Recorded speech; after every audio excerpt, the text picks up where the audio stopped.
Hey everybody, welcome back to Clash with M. In today's video, I'm going to be going over the top 5 tips and tricks I have to max your base as quickly as possible and as efficiently as possible.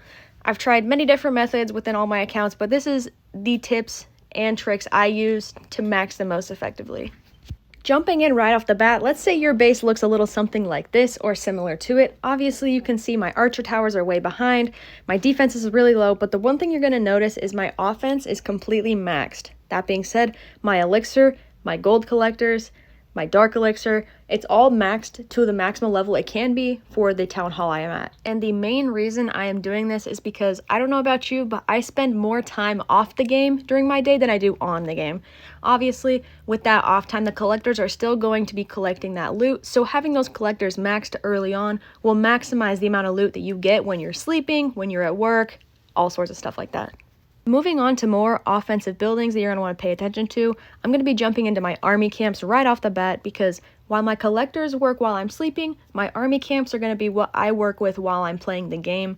Using my attacks, I'm going to want the most capacity I can in my army, so when I'm attacking those multiplayer battles, I have more percentages and more troops to get the most loot out of my attacks while I'm playing the game.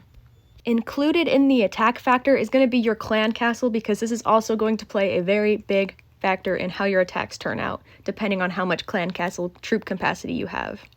Super important for your attacks. I would definitely recommend upgrading this very early on as well.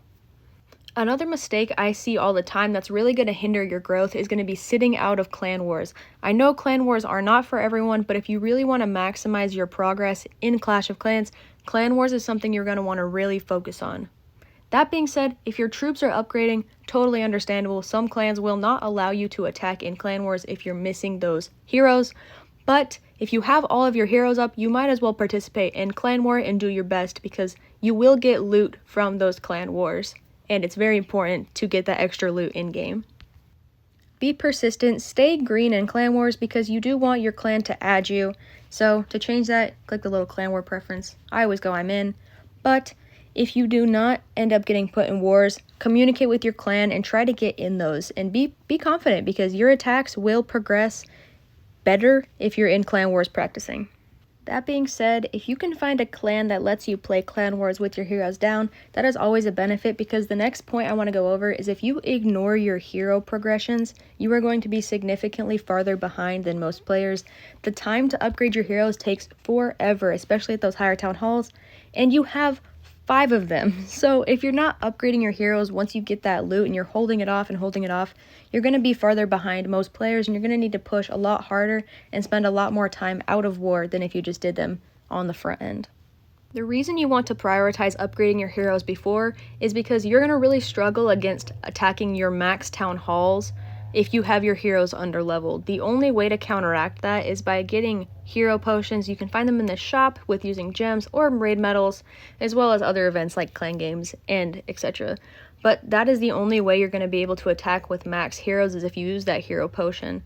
Super important to prioritize your heroes because it is a lot of hero potions if you're trying to attack at your max capacity and they're underleveled. Another way to gain extra loot just by playing the game is going to be your star bonus.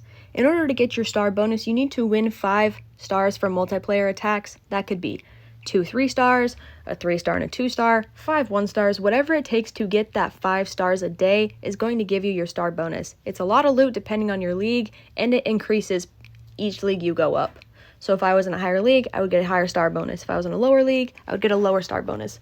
This is free loot every day just by attacking twice if you do well. Hopefully, if you're playing the game enough, you can maintain 2, 3, 4 attacks a day in order to utilize that star bonus aspect.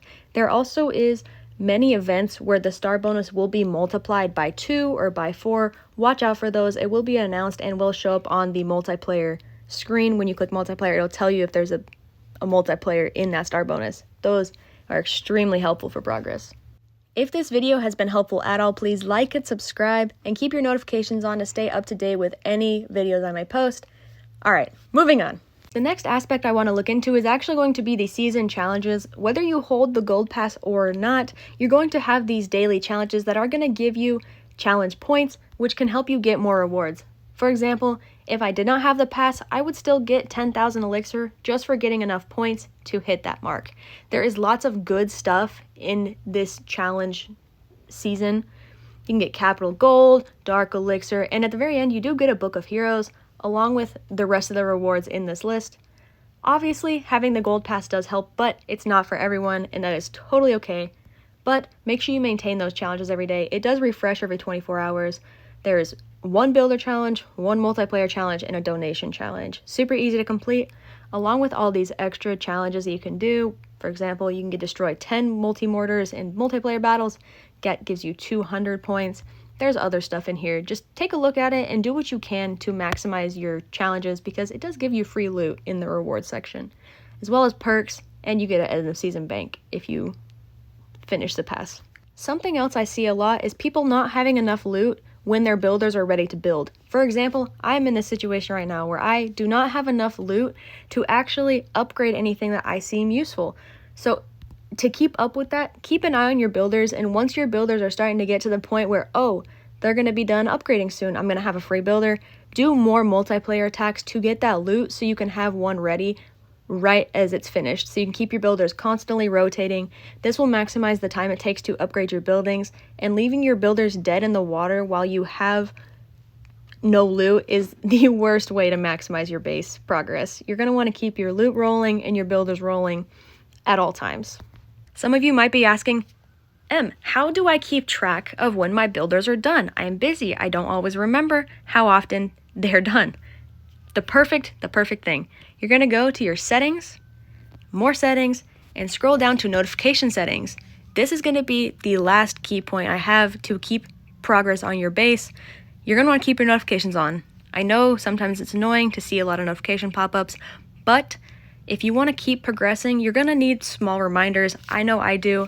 Keep those upgrade notifications on, as well as your army, your shield, your resources, your clan wars. It'll remind you when stuff is about to be done and keep you in the loop with your base without having to constantly play the game. I found it very useful, and I think you definitely will too. That is all the advice I have for now. Thank you guys so much for watching, and please like and subscribe if you found this video useful, and drop some comments if you have more tips and tricks or something I didn't cover. We all learn from each other, so please let me know in the comments what you found useful, what I could do better, any advice you have for any newcomers, as well as any other video suggestions you want me to go over. I'm always looking for ways to help you guys out, so thank you guys so much for everything, and I'll see you next time. Bye.